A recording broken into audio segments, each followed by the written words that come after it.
Bagger over the last 10 years, and this time around what has surprised the street positively is a very strong margin performance. Let's try and decode whether that is going to be sustainable or not with Mr. Bharat Madan. He's a whole-time director and chief financial officer at Escorts joining us. Hi Bharat, thank you so much for making time and speaking with us. Good morning. That's exactly the first question. It's a very strong beat coming in on the margins. A, what led to that? And secondly, is this sustainable? Do you see further upside on margins? Yeah, I think good morning. And I think as you mentioned, so if you look at all the three businesses, so I think the performance has been great across all three businesses. I think both on the volume front, if you look at construction as well as railways, there's some tremendous growth and the margins have also been expanded there. And in tractor, even though the growth was muted, it was more or less flattish sort of market for us in the first quarter. But because of the easing of the commodity prices, obviously that has helped the margin expansion and some cost-saving effort which company has been taking, which has actually reflected in the margin. So we think these are sustainable numbers now from here onwards. So we don't see a major challenge. And we are seeing very good traction on the volume front on the infra side, both on railway as well as construction.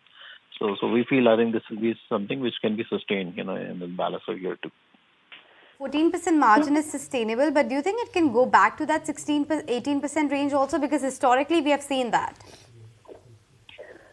Well, let's see. I think a lot will depend on the operating leverage for the margins to expand further and how the commodities price move. As of now, we're looking at a stable position there on the commodity side. We don't see any significant volatility there.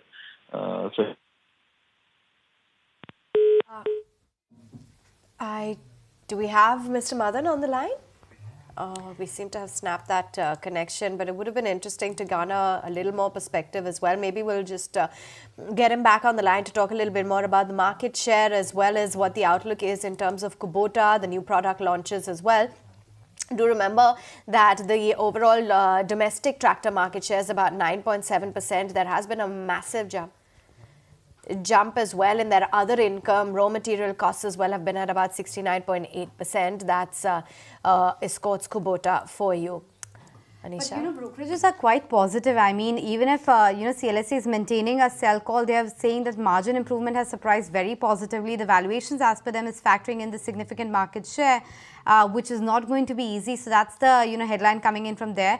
For Macquarie, they are saying that Q1 has been, of course, about the margin surprise. The railway segment margins has improved as well, and the management expects this to normalize to 16 to 17% in FY24 as per them.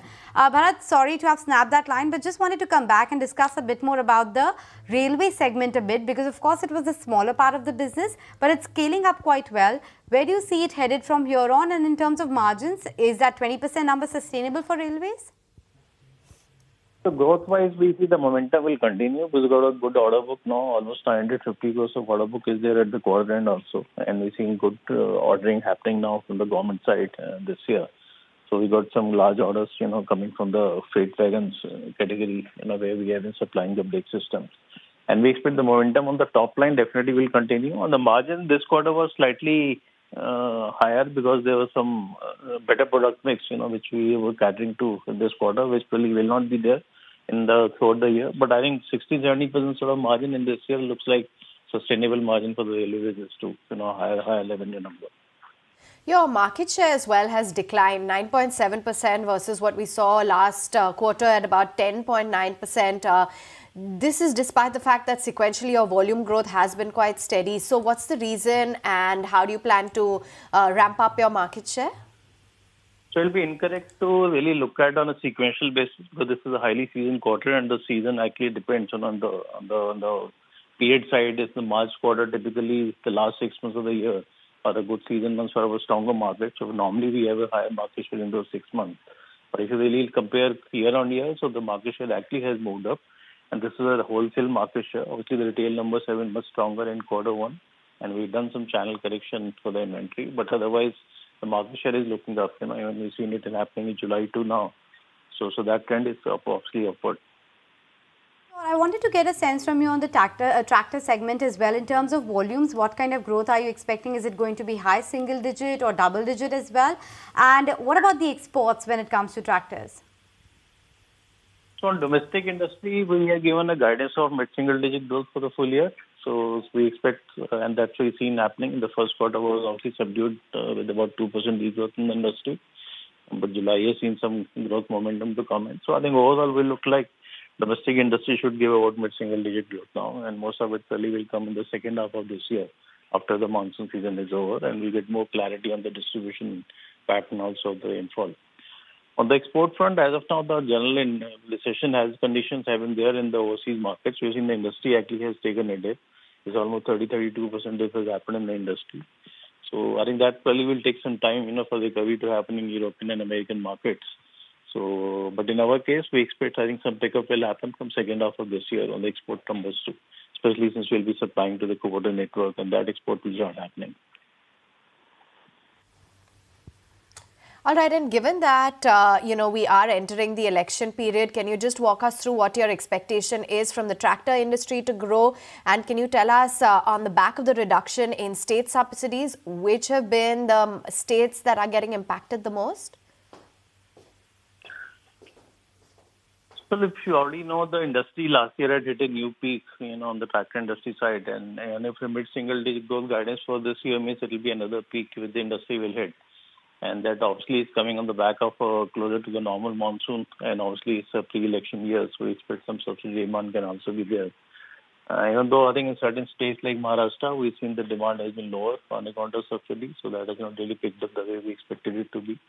So I think it will be wait and watch for us to really look at, as most states go into election, how this subsidy demand really pans out.